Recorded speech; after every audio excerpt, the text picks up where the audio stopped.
नमस्ते बच्चों। आज हम पढ़ेंगे फिराक गोरखपुरी की रुबाइयाँ। फिराक गोरखपुरी की रुबाइयाँ लिखने में महारत हासिल थी।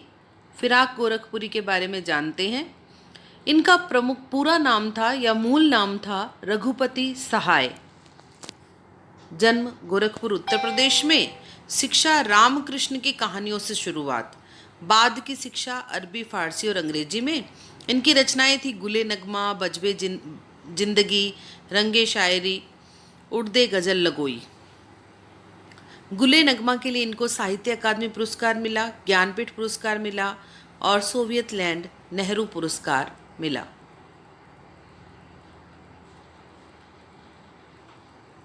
जानते हैं रुबाइयाँ में क्या लिखा गया है।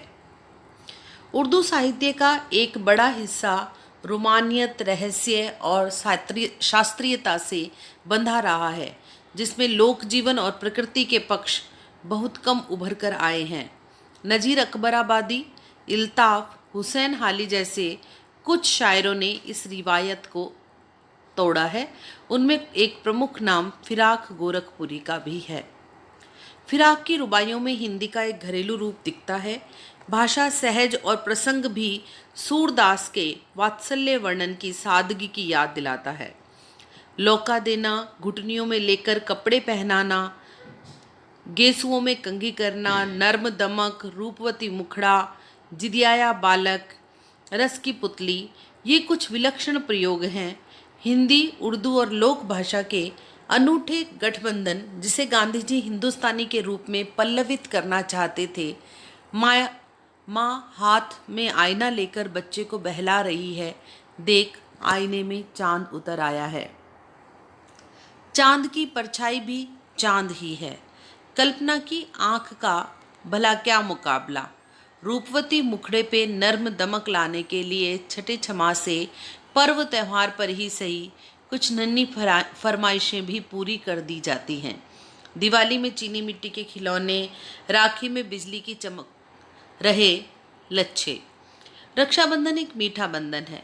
रक्षाबंधन के कच्चे धागों पर बिजली के लच्छे हैं। रक्षाबंधन सावन में आता है। सावन का जो संबंध झीनी घटा से है, घटा का जो संबंध बिजली से है, वही संबंध भाई का बहन से भी है। पढ़ते हैं रुबाइयाँ, जिसमें पहली रुबाई, आंगन में लिए चांद के टुकड़े को खड़ी, हाथों पे झुलाती है उसे गोद भरी, रह रह के हवा में जो लौका देती है, लौका मतलब बच्चे को उछालना, गूंज उठती है खिलखिलाते बच्चे की हंसी। कवि कहते हैं माँ के जो प्रेम है उसे बताया गया है। कवि ने कहा है कि माँ अपने बच्चे को आंगन में लेकर खड़ी है और उसे हाथों में झुला रही है और झूला देते समय उसे रह रहकर हवा में उछालती है, जिससे बच्चा खिलखिलाकर हंसने लगता है। अब देखते हैं अगली रुबाई, नहला के छलके निर्मल जल से। माँ अपने बच्चे को निर्मल जल से नहलाती है। उलझे हुए गेसुओं, गेसुओं मतलब बालों में कंघी करके, उलझे हुए बालों में उसके कंघी करती है। किस प्यार से देखता है बच्चा मुंह को, जब घुटनियों में लेके पिन्हाती कपड़े। जब माँ अपने दोनों घुटनों के बीच में बच्चे को बैठाकर, ताकि बच्चा जो है छोटा बच्चा है लुढ़क नहीं जाए, इसलिए उसे कपड़े पहनाती है, तब वह बच्चा बड़े प्यार से अपनी माँ को देखता है। माँ के प्रति बच्चे के प्रेम का वर्णन है। माँ के भी वात्सल्य का वर्णन है इस रुबाई में। अगली रुबाई देखते हैं। दिवाली की शाम घर पुते और सजे। उत्सव पे जनमानस बहुत प्रसन्न होता है, तो दिवाली के उत्सव पर घर पुते हैं और सजे हैं। चीनी के खिलौने जगमगाते लावें, और बच्चे जो हैं वो चीनी के खिलौने इस अवसर पर लेकर आते हैं। वो रूपमती, यहाँ माँ के लिए कहा गया है। मुखड़े पे एक नरम दमक, जिसके चेहरे पर चमक है। चमक किस बात की? कि आज उत्सव है और मेरा परिवार पूरे उल्लास के साथ इस दिवाली के त्यौहार को मना रहा है। और बच्चों के घरौंदे, छोटे बच्चे होते हैं, कई बार अपने कच्चे घर बना लेते हैं खेलने के लिए, तो बच्चों के घरौंदों में जलाती है दिए। यहाँ पे ये भावना व्यक्त की गई है कि माँ उन बच्चों के छोटे खेलने वाले घरों में भी जाकर दिया जला आती है, क्योंकि प्रत्येक माँ की इच्छा होती है, ये कामना होती है कि मेरे बच्चे सुखी और स्वस्थ रहें। अगली रुबाई देखते हैं।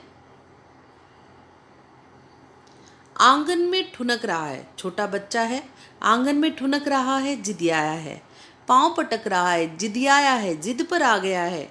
बालक तो हई चांद पे ललचाया है।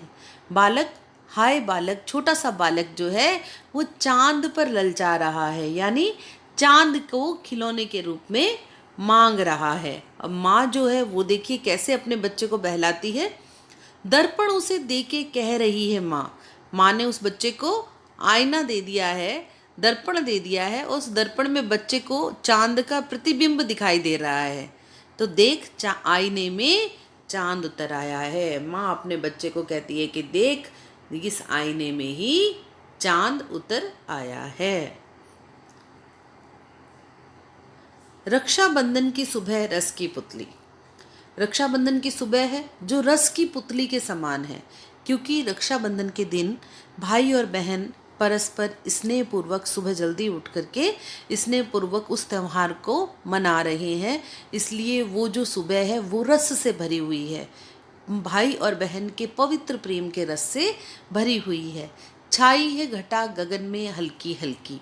क्योंकि सावन पूर्णिमा वाले दिन हम लोग रक्षाबंधन का त्यौहार मनाते हैं, इसलिए सावन के कारण इसका संबंध घटा से, बिजली से भी दिखाया गया है। तो सावन की घटा छाई है, बादलों की घटा जो है सावन में वो हल्के हल्के बादलों की घटा छाई है। बिजली की तरह चमक रहे हैं लच्छे।